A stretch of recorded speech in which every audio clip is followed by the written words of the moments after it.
औज़ुबिल्लाहि मिनश्शैतानिर्रजीम बिस्मिल्लाहिर्रहमानिर्रहीम अल्लाहुम्मा सल्लि अला सय्यदिना व मौलाना मुहम्मदिन व आलिहि व सहबिहि वसल्लम। डियर स्टूडेंट्स, अस्सलाम वालेकुम। I am professor Chaudhry Tanveer Ahmad, principal Tanveer Academy. Accounting पढ़ने वाले किसी भी लेवल पे आज उनके लिए एक लेक्चर रिकॉर्ड करवा रहा हूं and that is relating with the final account. आज का जो टॉपिक है, बच्चों की पुरजोर फरमाइश पे जो यूट्यूब देखते हैं उनके कहने पे कि सर फाइनल अकाउंट पे भी कुछ लेक्चर्स रिकॉर्ड करवा दें, तो उसी सिलसिले की आज पहली कड़ी है, that is the final account. अब फाइनल अकाउंट कहां से आ गया? बहुत सारे सवाल हैं आपके ज़हन में। फाइनल अकाउंट क्यों है, फाइनल अकाउंट कैसे है, फाइनल अकाउंट में क्या क्या बनता है, फाइनल अकाउंट का मकसद क्या है, फाइनल अकाउंट की बेस किस पर है। There are lot of questions in your mind. आपके ज़हन के अंदर बहुत ज्यादा सवाल हैं, उन्हीं सवालों का एक एक करके जवाब देते हैं। आइए अपने लेक्चर की तरफ चलते हैं। सबसे पहले अगर आपको नजर आ रहा हो तो देखिए, ये कौन है? एक ऑनर है, प्रोप्राइटर है। इसने बिजनेस में क्या किया? सबसे पहले इन्वेस्ट किया कैपिटल से। आप बिजनेस के प्रोप्राइटर है, आपने बिजनेस में क्या किया? सरमाया जो आपने लगाया कारोबार में, हर वो चीज जो कैश है और हर वो चीज जिसके ऊपर आप कैश अपना लगा चुके हैं बिजनेस में, वो आपका सरमाया है, वो आपका कैपिटल है। इसे ऑनर्स इक्विटी कहती है। क्या कहते हैं? Debt amounts which belongs to the owner of the business, owner equity. तो ये सबसे पहले कैपिटल लाया। उस कैपिटल से आप सोचे आपने क्या किया होगा?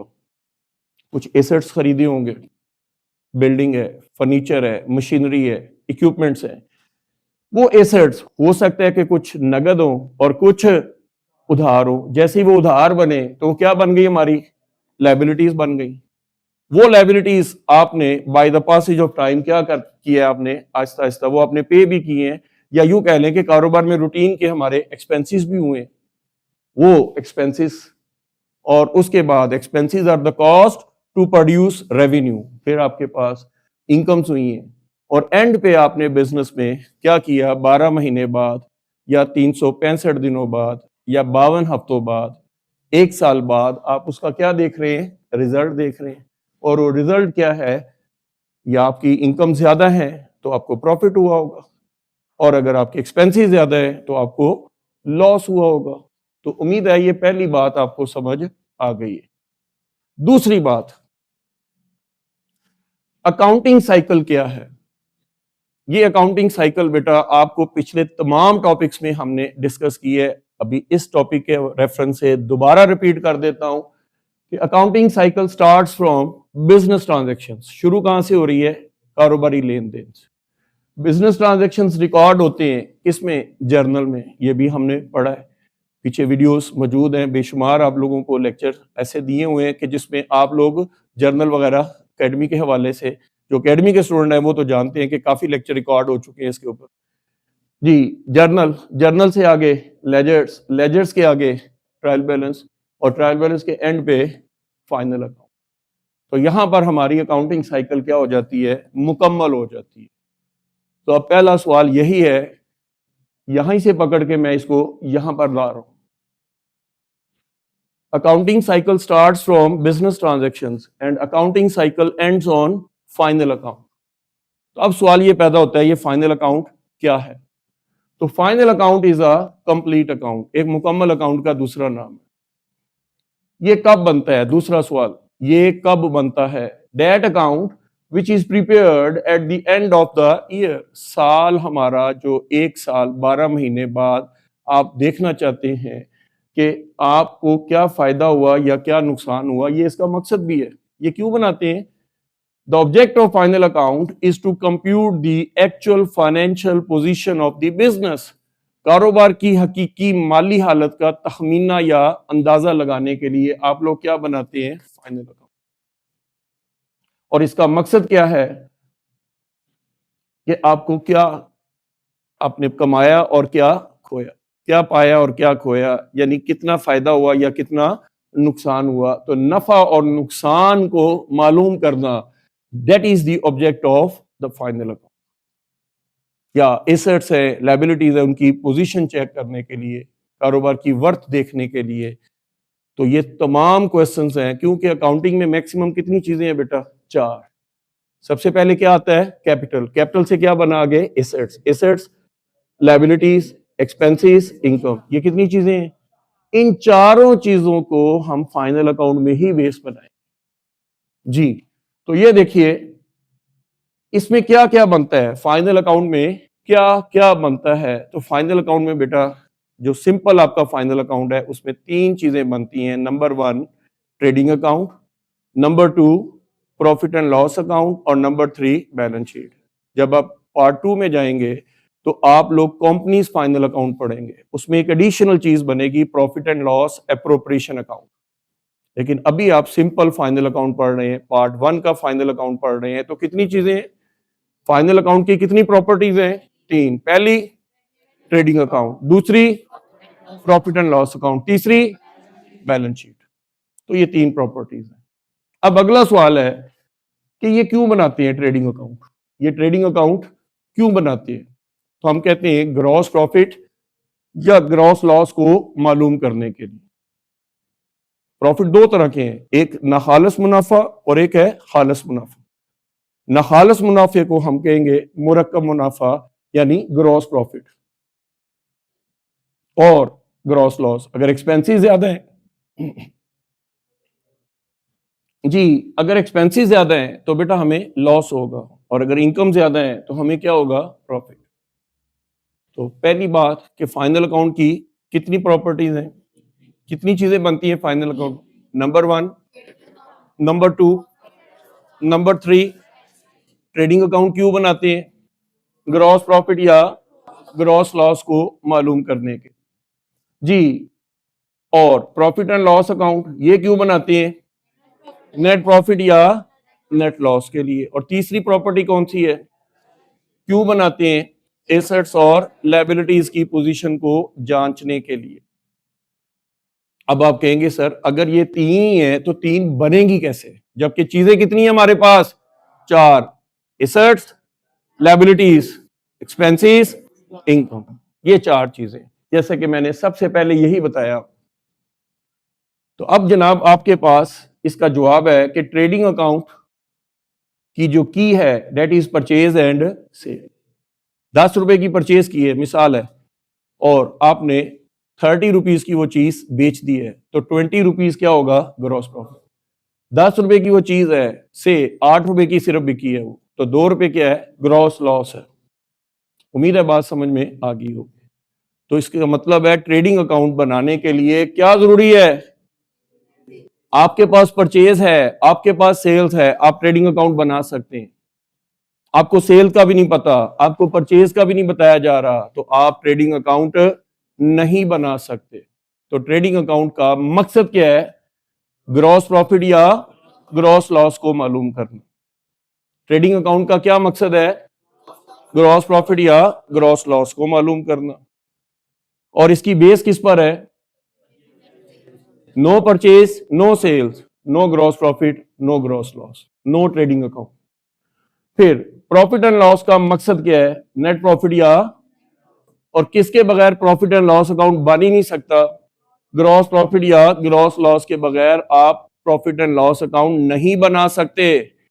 बैलेंस शीट एसेट्स और लायबिलिटीज को देखना है कि इक्वल है, तो इसकी बुनियाद किस पर होगी? एसेट्स और लायबिलिटीज की। ये कीज मैंने बनाई इसलिए है कि आप लोगों को पता लग जाए कि ट्रेडिंग अकाउंट का ताला परचेज और सेल की चाबी से खुलता है, प्रॉफिट एंड लॉस अकाउंट का ताला इसकी ग्रॉस प्रॉफिट या ग्रॉस लॉस की चाबी से खुलता है, और एसेट और लायबिलिटीज की चाबी से बैलेंस शीट का ताला खुलता है। मैंने सिर्फ मुस्तारन कहा है कि ताला मतलब क्वेश्चन और की मतलब उसका सॉल्यूशन या उसके आइटम जिससे वो बनाते हैं, इंग्रेडिएंट्स जो है।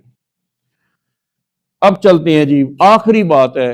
वो आखिरी बात क्या है कि फाइनल अकाउंट की बुनियाद किस पर है? बच्चों जरा बोर्ड पे देखिएगा, आपको खुद ही बेस समझ में आ जाएगी।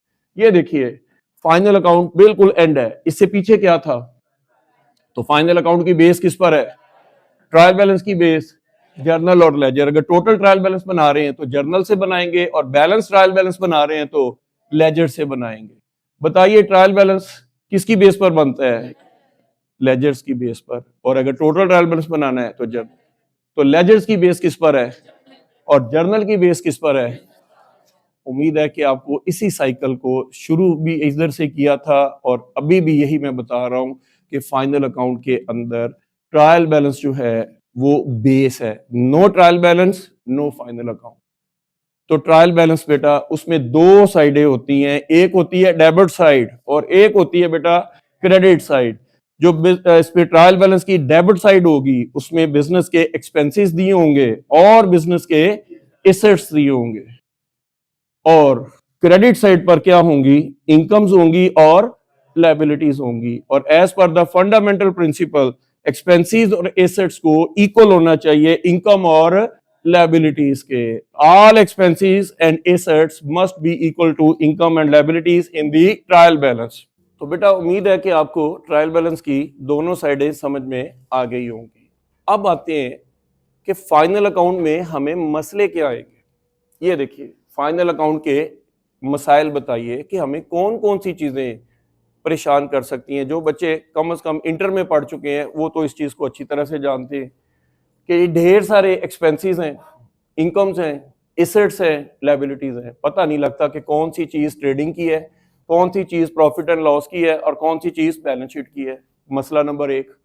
मसला नंबर दो, हमारा अकाउंटिंग सिस्टम अक्रूवल सिस्टम है और अक्रूवल सिस्टम में एक्सपेंसेस पेड है तो कुछ पेएबल भी हो सकते हैं, कुछ पेड इन एडवांस भी हो सकते हैं। इनकम है तो रिसीव्ड भी होती हैं, तो फिर तो एडजस्टमेंट की जरूरत नहीं है। लेकिन ये रिसीवेबल है और या रिसीव इन एडवांस है तो एडजस्टमेंट आ जाती है, तो एडजस्टमेंटें भी नहीं आती बच्चों को। और फिर तीसरा मसला है कि सर जी टैली नहीं होती बैलेंस शीट। आपने कहा था कि ये एसेट्स और लायबिलिटीज को क्या होना चाहिए? बराबर होना चाहिए। वो बैलेंस शीट में कहते हैं जी फर्क आ जाता है। और अगर ये सारा टैली हो जाए तो कहते हैं जी घंटा या 1.5 घंटा लग जाता है फाइनल अकाउंट के सवाल में। इतना बता दूं कि मेरे साथ जो बच्चे चलेंगे ना वो कम से कम 10 मिनट में या 15 मिनट में ये सवाल कर जाएंगे जी। आपको पता है कि जो मैं कहता हूं मैं अल्हम्दुलिल्लाह बच्चों को करके दिखा देता हूं। ये सारे बच्चे गवाह हैं। ऐसा ही है बेटा? Thank you. तो 10 से 15 मिनट में ये सवाल करने वाला है। अब वो कैसे करना है, सिर्फ आपने सोचना भी जैसे मैं सोच रहा हूं, कोशिश कीजिए ऐसे सोचने की। वो क्या कि एक्सपेंसेस कौन से हैं? एक डायरेक्ट एक्सपेंसेस हैं और एक इनडायरेक्ट एक्सपेंसेस हैं। डायरेक्ट एक्सपेंसेस को बिजनेस के परचेजेस के एक्सपेंसेस भी कहते हैं और इनडायरेक्ट एक्सपेंसेस सेल्स के एक्सपेंसेस होते हैं। जो परचेज से एक्सपेंसेस रिलेटेड होते हैं इन्हें हम प्रोडक्टिव एक्सपेंसेस कहते हैं, और जो सेल्स के एक्सपेंसेस हैं वो अनप्रोडक्टिव है, इसका प्रोडक्शन से कोई ताल्लुक नहीं है। जो प्रोडक्शन है वो मैन्युफैक्चरिंग है, मैन्युफैक्चरिंग के एक्सपेंसेस हैं, और ये क्या है? नॉन मैन्युफैक्चरिंग एक्सपेंसेस हैं। जितनी मैन्युफैक्चरिंग है कहां पर होती है? फैक्ट्री में होती है।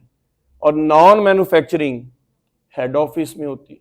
हेड ऑफिस में कोई मैन्युफैक्चरिंग नहीं होती है, that is the brain of the business. और जितने भी फैक्ट्री के एक्सपेंसेस हैं क्लोज किए जाएंगे ट्रेडिंग अकाउंट में।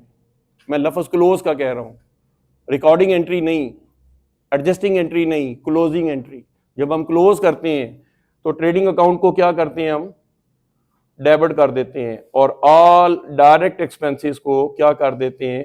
क्रेडिट कर देते हैं। और जब भी इनडायरेक्ट एक्सपेंसेस होंगे तो हम क्या करेंगे? प्रॉफिट एंड लॉस अकाउंट को डेबिट कर देंगे और ऑल इनडायरेक्ट एक्सपेंसेस जो हैं वो क्रेडिट हो जाएंगे। हालांकि एक्सपेंसेस हमेशा क्या होते हैं? डेबिट। लेकिन जब आप क्लोज करते हैं तो उनको खत्म करते हैं और वो किसको चार्ज दे देते हैं? ट्रेडिंग। तो इसलिए बच्चा याद रखिएगा, वरना बच्चे रट्टा लगाते हैं आइटमों को, तो रट्टे से बच जाएंगे अगर आप इसको लॉजिकल ऑर्डर से समझते हैं। आइए इधर से मैंने क्या उठाए? Productive expenses, manufacturing expenses. ये देखिए मैंने की यहां पर लगा दी जी। कुछ बात समझ आ रही है जी? ये आपके पास की है किसकी? ट्रेडिंग अकाउंट की, कि मैंने इधर कौन से एक्सपेंसेस दिखाने हैं। आपको पता है ट्रेडिंग और प्रॉफिट एंड लॉस में क्या नहीं है? एक्सपेंसेस और इनकम। टोटल चीजें कितनी है? ये देखिए अकाउंटिंग में ये दो सेट है, एक सेट ये है और एक सेट ये है। इस सेट के अंदर आप क्या दिखा रहे हैं? एक्सपेंसेस। और इस साइड को क्या दिखा रहे हैं, इनकम्स। इन दोनों को जब आप कंपेयर करेंगे तो क्या बनेगा, trading and profit and loss.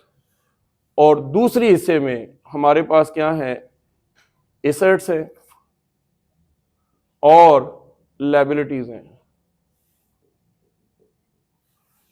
इन दो से क्या बनेगा, हमारे पास बैलेंस शीट बनेगी। Expenses versus incomes is equal to trading account and profit and loss account. कुल आइटम कितने हैं बेटा, और ये फाइनल अकाउंट आइटम्स का ही गोरख धंधा है सारा। उम्मीद है मेरी बात समझ आ रही होगी। तो आइटम सबसे पहले हम कौन से पकड़ रहे हैं, एक्सपेंसेस के, और किसके, इनकम्स। किसके लिए, ट्रेडिंग अकाउंट के लिए। किसके लिए, ट्रेडिंग अकाउंट के लिए।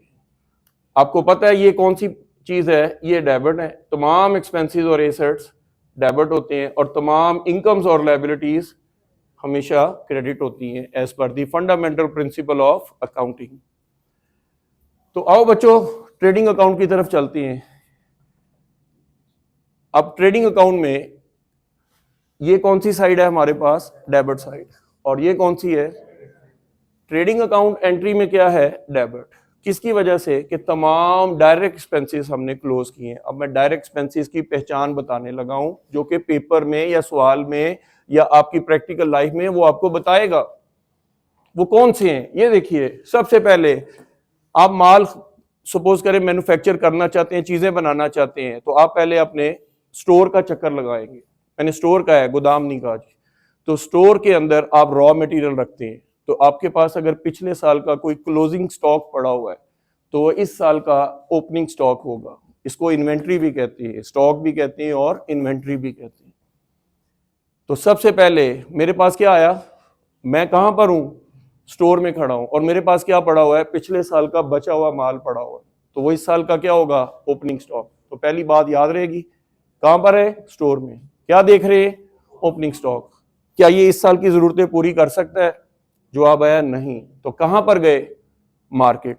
मार्केट से क्या किया, रॉ मटेरियल और परचेज कर लिया, मार्क और खरीद लिया, परचेज।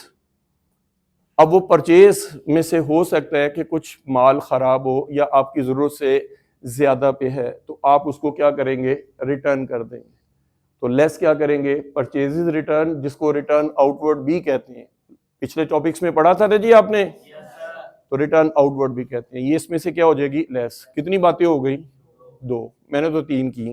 देखिए सबसे पहले ओपनिंग स्टॉक, फिर परचेज। ओपनिंग स्टॉक इधर है, स्टोर में पड़ा हुआ।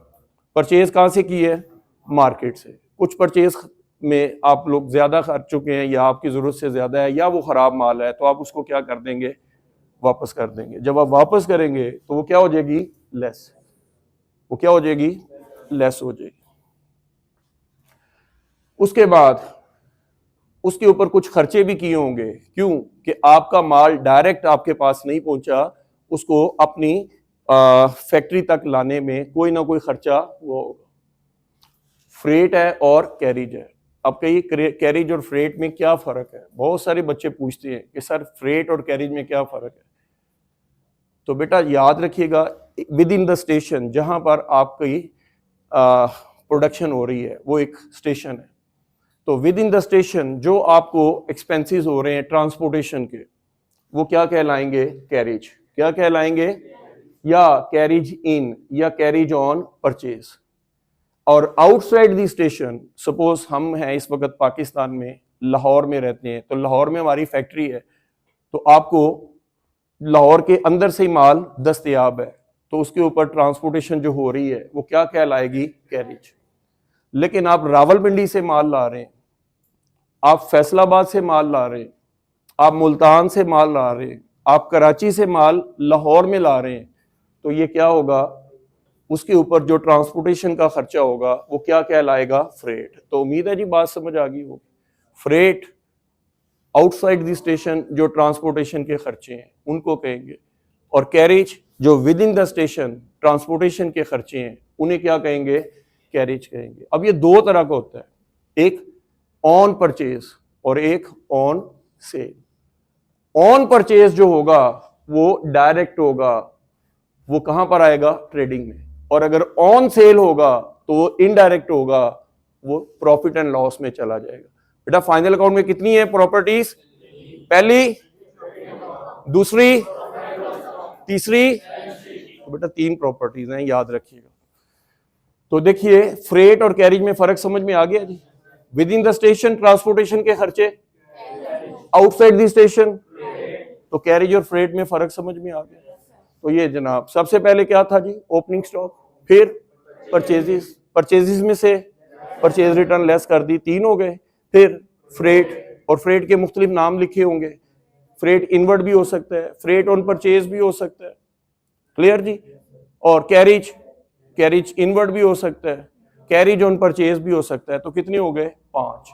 गिन लीजिए, 1 2 3 4 और 5। उम्मीद है ये 5 आइटम आपको अच्छी तरह से समझ में आगे होंगे। और इनका जगह कहां पर बनती है? ये ट्रेडिंग अकाउंट में ही क्लोज होंगे। फिर है जी landing and wharf charges. By ship माल मंगवा रहे थे, तो इसका मतलब है बहरी जहाज के जरिए से आपको बहरी जहाज का खर्चा।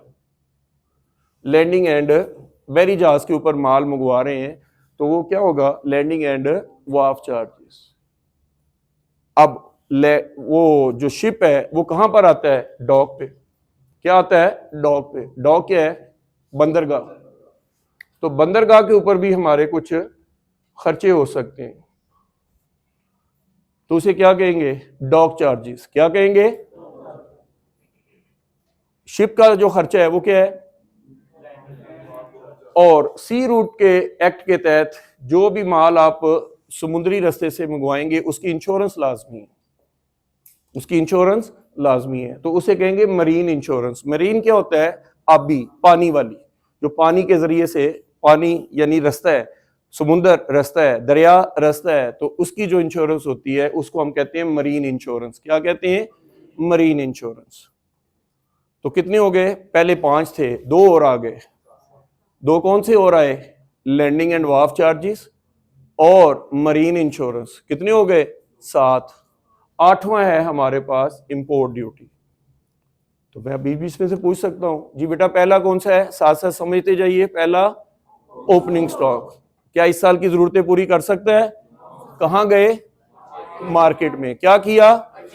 परचेज में से कुछ माल खराब था, क्या किया? वापस कर दिया। कितने हो गए? 3। फिर उसके बाद जब आपने वो माल मार्केट से अपनी फैक्ट्री तक ला रहे थे तो उसके ऊपर क्या हुआ? खर्चा हुआ कि आप बाई शिप माल मंगवा रहे थे, तो उसका जो ट्रांसपोर्टेशन का खर्चा है वो लैंडिंग एंड वाफ चार्जेस है। लेकिन इससे पहले मैंने आपको बताया था फ्रेट और carriage. With in the station expenses हुए, आउटसाइड द स्टेशन फ्रेट। तो कैरेज इन ट्रेडिंग की डेबिट साइड पर, फ्रेट इन ट्रेडिंग अकाउंट की डेबिट साइड पर, लैंडिंग एंड वाफ चार्जेस ट्रेडिंग की डेबिट साइड पर। अब जैसे ही वो बहरी जहाज के जरिए से माल मंगवा रहे हैं तो उसका सी रूट एक्ट के तहत क्या करनी है? Marine insurance. सिंपल इंश्योरेंस ना कहिएगा, मरीन इंश्योरेंस। और फिर इंपोर्ट ड्यूटी। क्या किया? Import duty. इंपोर्ट परचेज ही होती है और परचेज के एक्सपेंसेस जो हैं वो डायरेक्ट एक्सपेंसेस होते हैं। और फिर है जी हमारे पास कस्टम ड्यूटी। देखिए सॉरी रेलवे चार्जेस क्या है? देखिए जी माल आपका बंदरगाह पे आ गया है, तो हो सकता है कि आगे फर्दर ट्रांसपोर्ट करना हो, तो उसको क्या कहेंगे? Railway charges. रेलवे वाले क्या करते हैं जी? कस्टम ड्यूटी या जो भी है क्लियरिंग चार्जेस वो आपके लेंगे।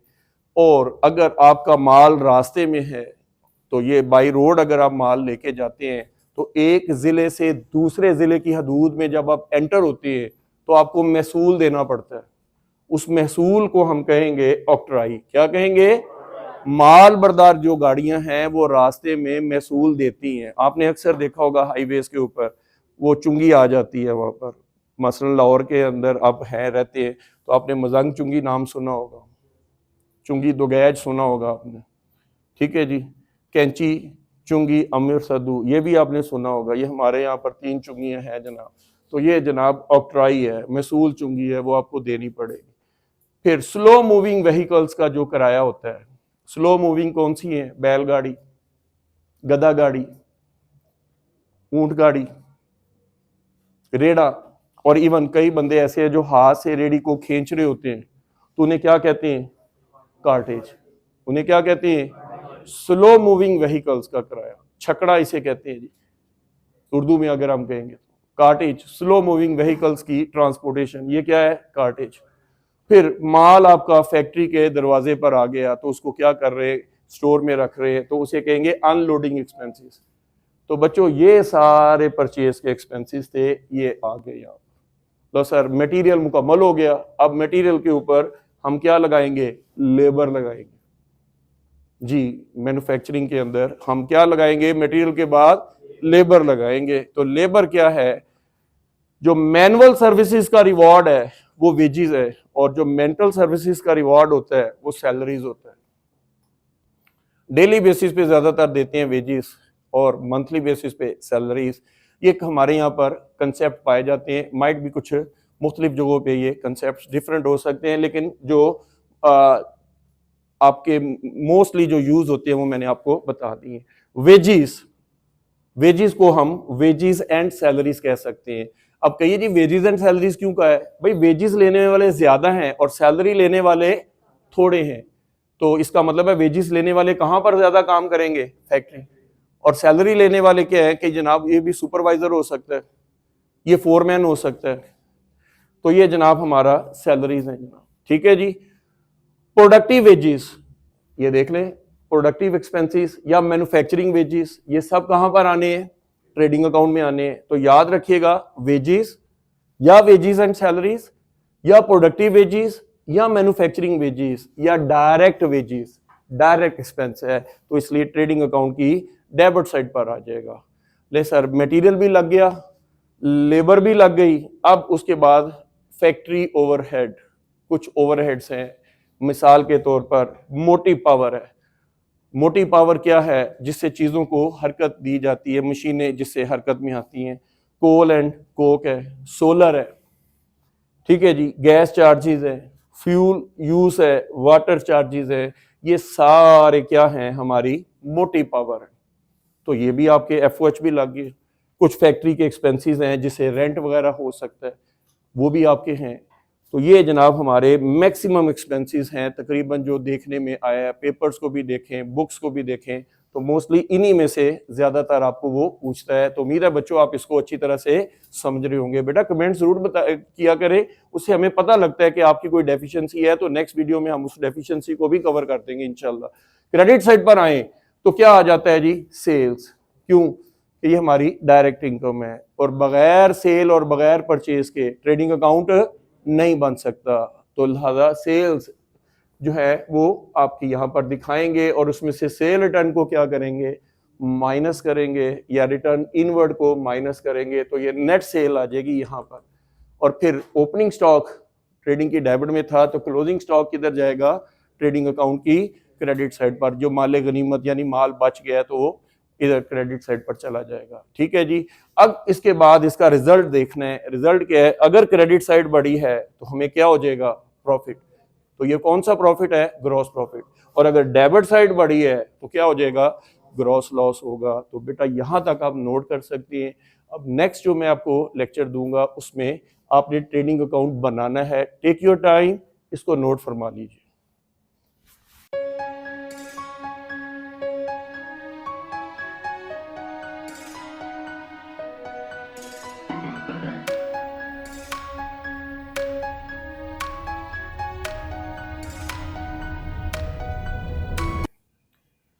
तो बेटा आप लोगों ने ये नोट कर लिया, सारा नोट कर लिया बेटा?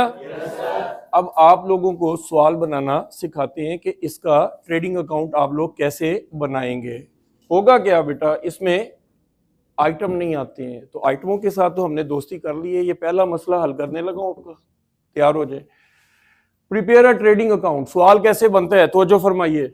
With the help of the following items, आपने क्या बनाना है? एक अदद ट्रेडिंग अकाउंट बनाना है इन आइटम्स की मदद से। Some are relating to trading account, इनमें से कुछ आइटम ट्रेडिंग के हैं, एंड सम आर नॉट, जो कि ट्रेडिंग के नहीं है, इग्नोर कीजिए उनको।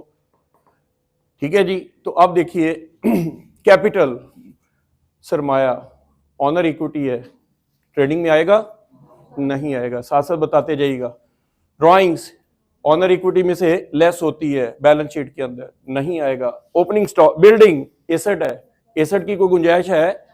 तो यहां पर हमने क्या दिखाने हैं? एक्सपेंसेस दिखाने हैं। और यहां पर हमने तो एसेट और लायबिलिटी की तो यहां पर गुंजाइश ही नहीं बनती, तो लिहाजा बिल्डिंग एसेट है, नहीं लेंगे आप। स्टॉक ओपनिंग आएगा जी, तो यहां से उठा लें इसको, ये आइटम पकड़ लिया जी हमने यहां से, ये वाला ओपनिंग स्टॉक, ये बेटा यहां पर दिखा दिया।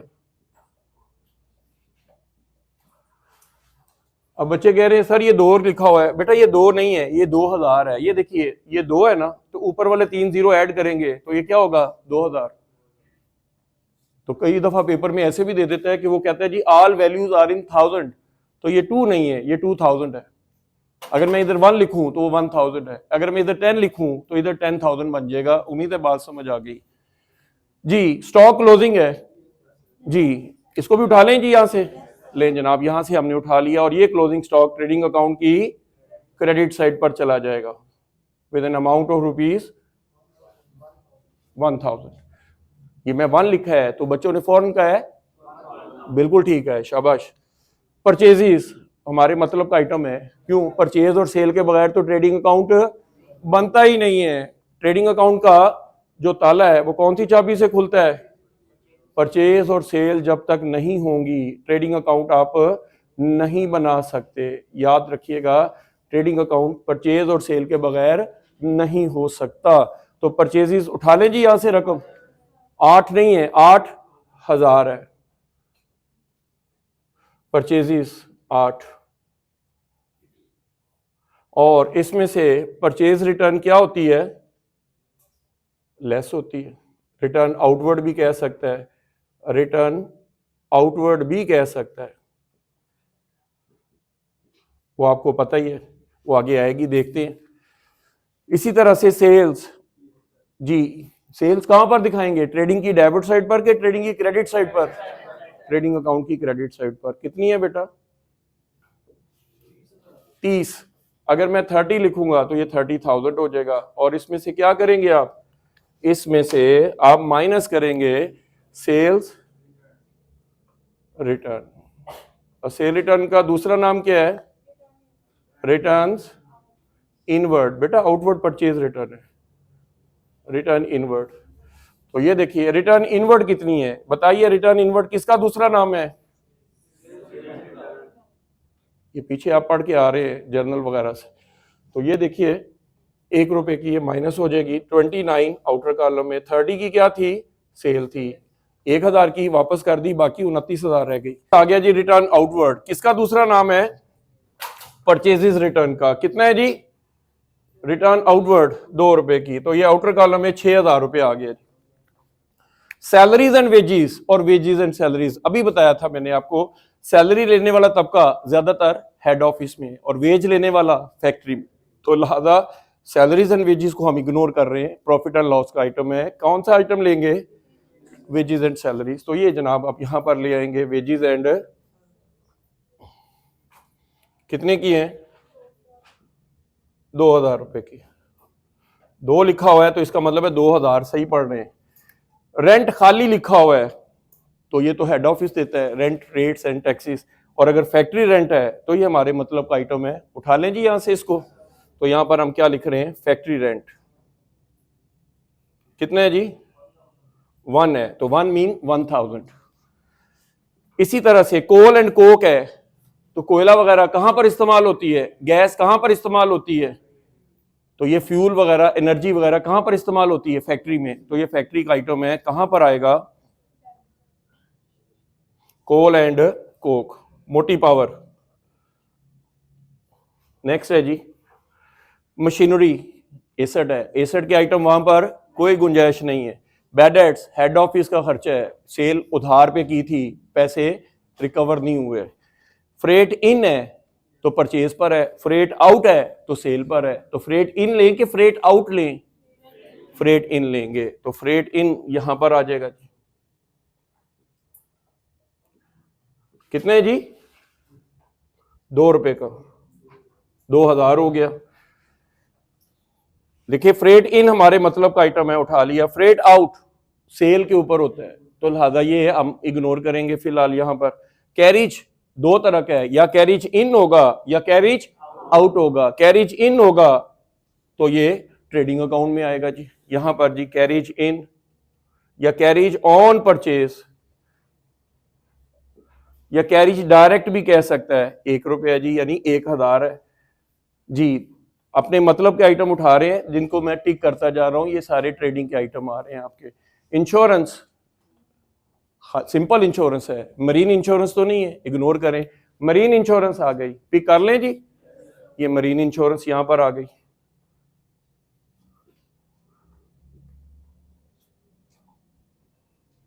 आगे जी इंपोर्ट ड्यूटी, इंपोर्ट क्या है परचेज और एक्सपोर्ट क्या है सेल। तो इंपोर्ट ड्यूटी जो आप पे करेंगे वो भी क्या हमारा डायरेक्ट एक्सपेंस है। तो डायरेक्ट एक्सपेंसेस को ट्रेडिंग में आपने दिखाना है, इनडायरेक्ट एक्सपेंसेस को नहीं दिखाना। एक्सपोर्ट ड्यूटी इनडायरेक्ट एक्सपेंस है, सेल से रिलेटेड है, नहीं दिखाएंगे।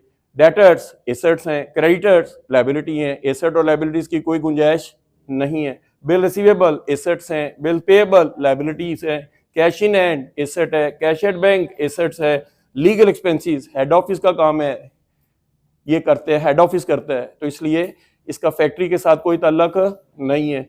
General expenses postage and Telegram सब हेड ऑफिस के हैं, तो इसका मतलब है हमारे मतलब के आइटम हमें मिल गए हैं। तो अब बताइए ट्रेडिंग अकाउंट क्यों बनाते हैं, ग्रॉस प्रॉफिट या ग्रॉस लॉस मालूम करने के लिए। तो ये देखिए जनाब, आप ये जमा करेंगे तो ये 30 बना, और इस 30 में से 2 और 6 8, 8 और 2 10 और 1 11 12 13 14 15 16 17। 30 में से अगर आप 17 माइनस करें तो कितना आ गया जी, हाँ जी 13। कितना आ गया 13। ये 13 रुपए जनाब, यहाँ पर 13,000 दूसरे लफ्जों में ये आंसर आ गया। बताइए क्रेडिट साइड बढ़ी है, क्रेडिट साइड बढ़ी है तो क्या निकलेगा बच्चों, ग्रॉस प्रॉफिट कैरिड डाउन। कितने से जी 30 से। ये दोनों साइडें इक्वल हो गई। This is the answer of trading account. तो उम्मीद करता हूं बेटा इस लेक्चर के तवज्जुह से आपको ट्रेडिंग अकाउंट अच्छा खासा समझ आ गया होगा। और अब आपकी स्क्रीन के ऊपर कुछ क्वेश्चंस आ रहे हैं, उनमें से कुछ ट्रेडिंग के आइटम है और कुछ प्रॉफिट एंड लॉस के हैं, कुछ बैलेंस शीट के हैं। आपने सिर्फ ट्रेडिंग के आइटम उठा के इनका ट्रेडिंग अकाउंट बनाना है और मुझे फीडबैक में बताना है, कमेंट्स में बताना है कि आपको कोई चीज़ इसमें मुश्किल तो नहीं लगी। उम्मीद है कि आपको ये लेक्चर ट्रेडिंग अकाउंट का समझ आ गया होगा। स्क्रीन पे दिए गए क्वेश्चंस को सॉल्व करना शुरू कीजिए। नेक्स्ट लेक्चर इंशाल्लाह जो है वो प्रॉफिट एंड लॉस से रिलेटेड होगा। उम्मीद है कि आप लोग ट्रेडिंग की अच्छी खासी इससे प्रैक्टिस कर लेंगे। अल्लाह आपका हामी नासिर हो, अल्लाह ताला आपको कामयाबी अता फरमाए। नेक्स्ट लेक्चर तक के लिए अस्सलाम वालेकुम बेटा।